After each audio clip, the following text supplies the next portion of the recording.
এক বিন্দু ভালোবাসা দাও, আমি এক সিন্ধু হৃদয় দেব। বাংলা সিনেমার এমন কিছু গান আছে যে গানগুলো সময়কে হার মানিয়ে দিয়েছে। এক বিন্দু ভালোবাসা দাও গানটি ঠিক তেমনই একটা গান। কিন্তু এখন প্রশ্ন হলো, এত বছর পরেও কেন মানুষ এই গানটা এত শোনে? শুধুই কি নস্টালজিয়া, নাকি এই গানটা সত্যি একটা মাস্টারপিস? চলুন আজকে এই ভিডিওতে আমরা খতিয়ে দেখব সেই রহস্য। গানের শুরুতেই যে মেলোডিটা শুনতে পাওয়া যায়, একটা আলাদা আবেগ আমাদের মধ্যে তৈরি করে। ঠিক যেন মনে হয় 2000-এর দশকের সেই সুন্দর সিনেমার যুগে আমরা ফিরে গেছি। আর স্ক্রিনে যখন মেগাস্টার শাকিব খান আর অপু বিশ্বাসকে একসঙ্গে দেখা যায়, তখন তো বোঝাই যায় যে এই জুটিকে মানুষ কতটা ভালোবাসতেন বা এখনো ভালোবাসেন। এই দুজনের এক্সপ্রেশন, তাদের চোখের ভাষা এবং বড় পর্দায় তাদের কেমিস্ট্রি, সবকিছু একদম জমে কিন্তু ক্ষীর। আর এনাদের দুজনের কেমিস্ট্রি একসঙ্গে দেখতে খুবই বিশ্বাসযোগ্য লাগে। আর সবচাইতে বড় কথা এবং ভালো লাগার বিষয় হলো, এই গানটাতে অযথা কোনো বাড়াবাড়ি করবার চেষ্টা করা হয়নি।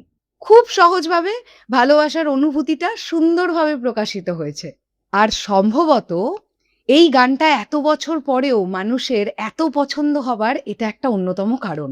আমার মনে হয়েছে এই গানের সবচাইতে বড় শক্তিশালী অংশ হলো এই গানের সুর এবং আবেগ। চেয়ে চেয়ে থাকি, তোমায় শুধু দেখি। গানটা শুনতে শুনতে মনে হয় প্রতিটা লাইনের সঙ্গে যেন মিশে গেছি। গায়ক এবং গায়িকা অর্থাৎ অ্যান্ড্রিউ কিশোর এবং কনক চাপা, তাদের দুজনের কণ্ঠ এই গানে একটা আলাদা আবেগ যুক্ত করেছে। আর সেটা এই গানের ভিজুয়ালসকে আরো বেশি স্ট্রং করেছে। মেগাস্টার শাকিব খানের অভিনয় এবং অপু বিশ্বাসের সেই প্রাণবন্ত যে একটা প্রাণোচ্ছল ব্যাপার, এই দুটো মিলেমিশে এই গানটার ভিজুয়ালকে একটা অন্যতম একটা উচ্চতা দিয়েছে। এক বিন্দু ভালোবাসা দাও, আমি এক সিন্ধু হৃদয় দেব। দেখুন, এখনকার সিনেমায় আমরা হয়তো অনেক বড় বাজেট, অনেক প্রযুক্তির ব্যবহার দেখতে পাই।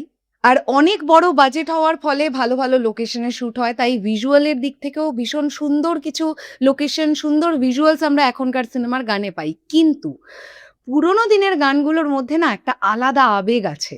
আর এই আবেগটাই কিন্তু এই সব গানের আসল বিষয় বা আসল ম্যাজিক।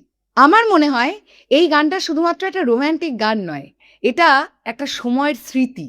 তো এই গানটাকে আমি 10-এর মধ্যে 9.5 দিচ্ছি। এইবার তো পালা আপনাদের। আপনাদের কাছে কিছু প্রশ্ন রাখছি।